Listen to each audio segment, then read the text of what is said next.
Well, good morning to everyone today, and I hope everything's going well for you. And thank you for starting your day off here. Let's start it today by starting into the 38th Psalm. So grab your Bible and look with me there. We'll be again starting the beginning of the 38th Psalm.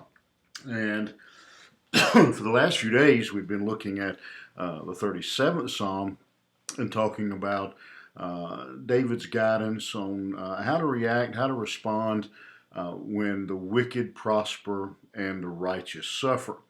He's going to continue the theme of suffering here and dealing with suffering, but this one he takes a little bit different approach to it. As one old preacher I heard say, he goes from preaching to meddling, because in this psalm, he's going to address the issue of what we do, how do we handle, or how do we react, what are the steps when our sickness and suffering are brought on because of our sin. And that is a very real possibility, one we don't like to think about. But again, and I would say the majority of what we go through in this world is simply because we live in a fallen world. We live in a sin cursed world, and so there are there's sickness and death. However, the Bible also makes it clear that sometimes God allows us to suffer or to be sick because of our sin. Now, some of you may not particularly like that thought, but I don't just throw things out willy nilly. Usually, look in 1 Corinthians chapter 11. And it's a passage we typically will read part of during when we celebrate the Lord's Supper. And in that chapter, Paul tells the Corinthians that God could bring physical sickness on them because if they take the Lord's Supper unworthily. He even goes so far as to say that because of that, some sleep, and by sleep he means death. And so we also have in the book of James chapter 5, in dealing with sickness. James tells people to confess their sins that they might be healed. And I don't want to sound like Job's friends here. I'm not saying all sickness, all suffering is because of our sin, but I do think it is something that we need to be aware of, prepared for, prepared to deal with. That sometimes what our situation requires is confession and dealing with sin. Other times we're being persecuted, as he talks about in chapter 37. Other times it's just simply the result of living in a fallen world. Sometimes our sickness is because of our own bad choices. So there's a lot of reasons that we can be sick or suffering, but I think we need to have in our tool belt the knowledge and the preparation for the fact that it could be possible that it's brought on because of sin.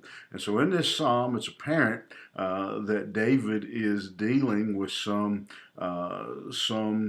sickness, some pain of some type. And so he is obviously suffering, and in this time, he calls out and prays to the Lord. Now, again, it could possibly be that this was after the sin with Bathsheba. Um, it's hard to say. So there's two lessons I think we can draw from this psalm. One of them is what to do once we are there in that situation.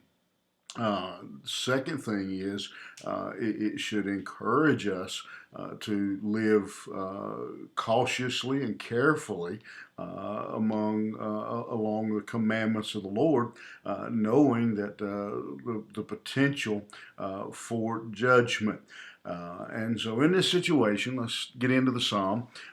David obviously recognizes that his sickness is brought on because of his sin. So, in verse 1,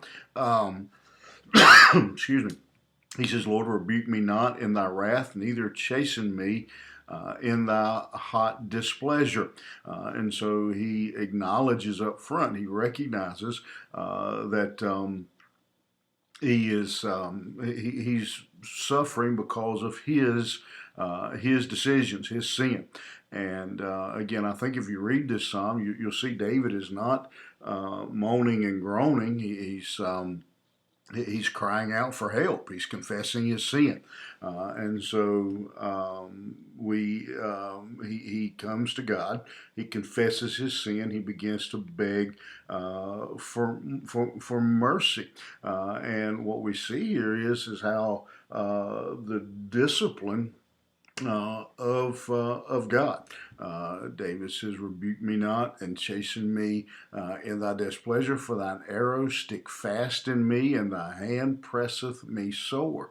God's judgment is serious. It's a very real situation that David is dealing with here, and he is suffering a great deal. And again, he recognizes that it is a result of the sin in his life, the anger of God, his hot displeasure. And David goes to God and begins this confession, repentance process by acknowledging that God had got his attention. Your arrows stick fast in me.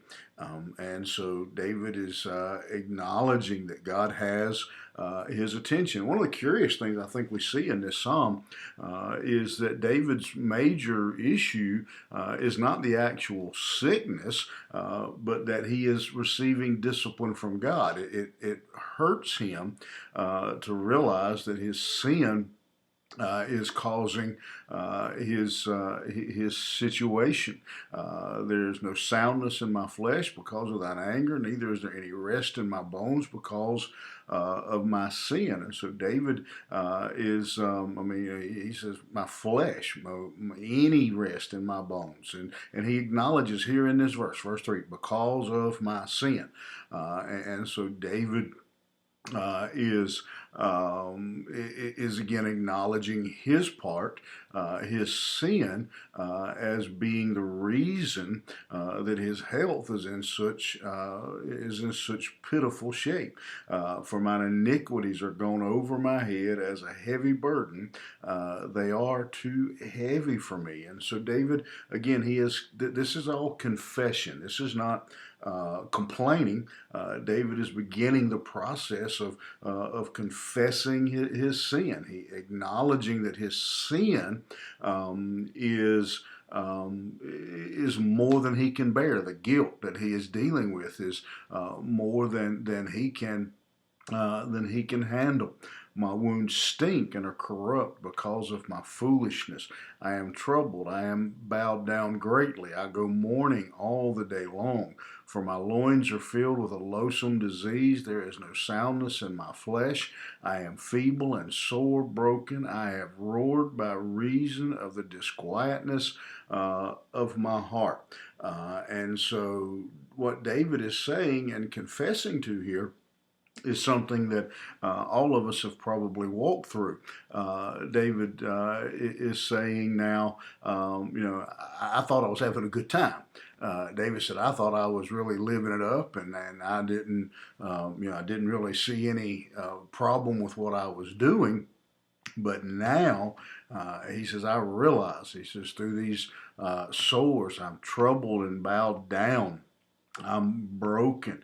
And so that troubled and bowed down is he's not only physically, but troubled and bowed down indicates that emotionally David is broken. And I mean, those are images that, regardless of your background, regardless of your even knowledge of Hebrew, is. Is are clear that David is suffering and is in misery, and again he knows, as he says here in these verses 7 and 8, the soundness of my flesh, feeble and sore and broken.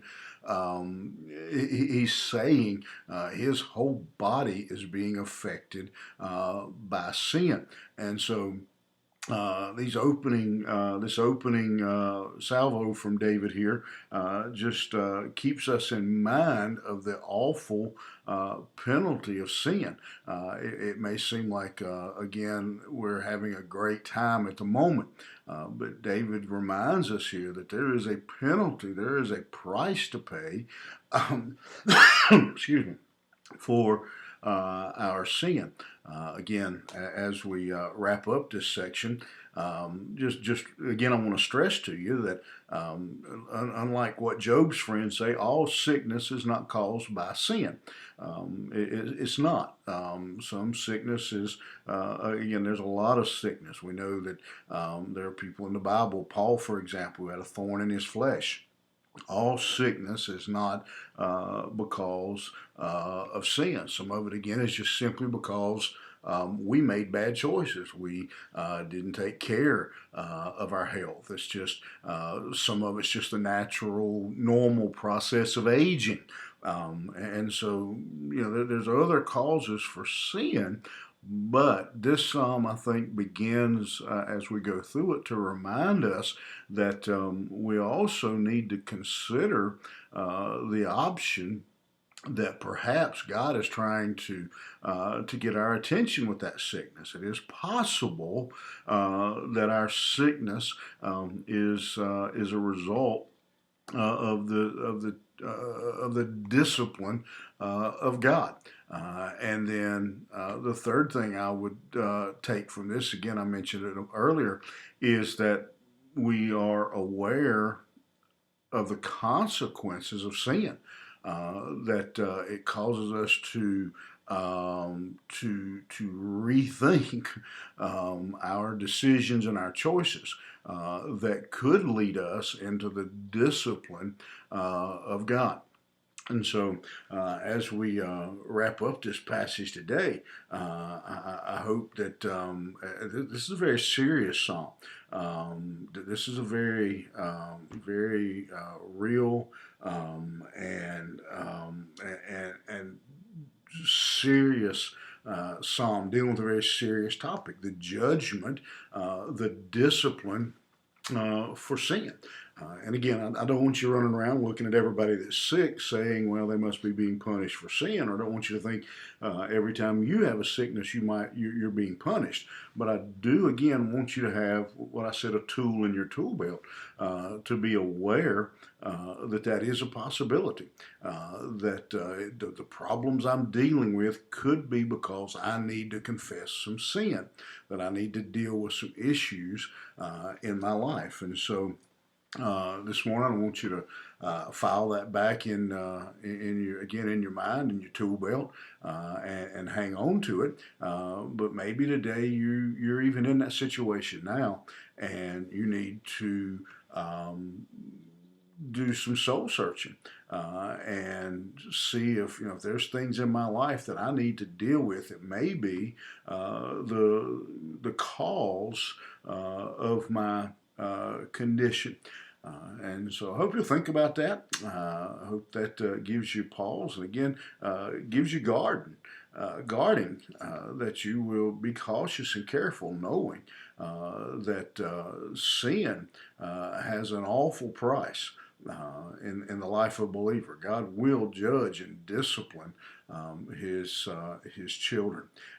And so I hope that helps you. I hope that helps keep you on the straight and narrow, so to speak. But maybe that's something that even now you need to do a little soul searching and a little examination, a little confession. In fact, in the passage in 1 Corinthians 11 that I mentioned earlier, it's exactly what Paul says. Let a man search himself, examine himself for sin. And so I hope that'll, again, just help you in your walk with the Lord. And we'll see you back here tomorrow morning.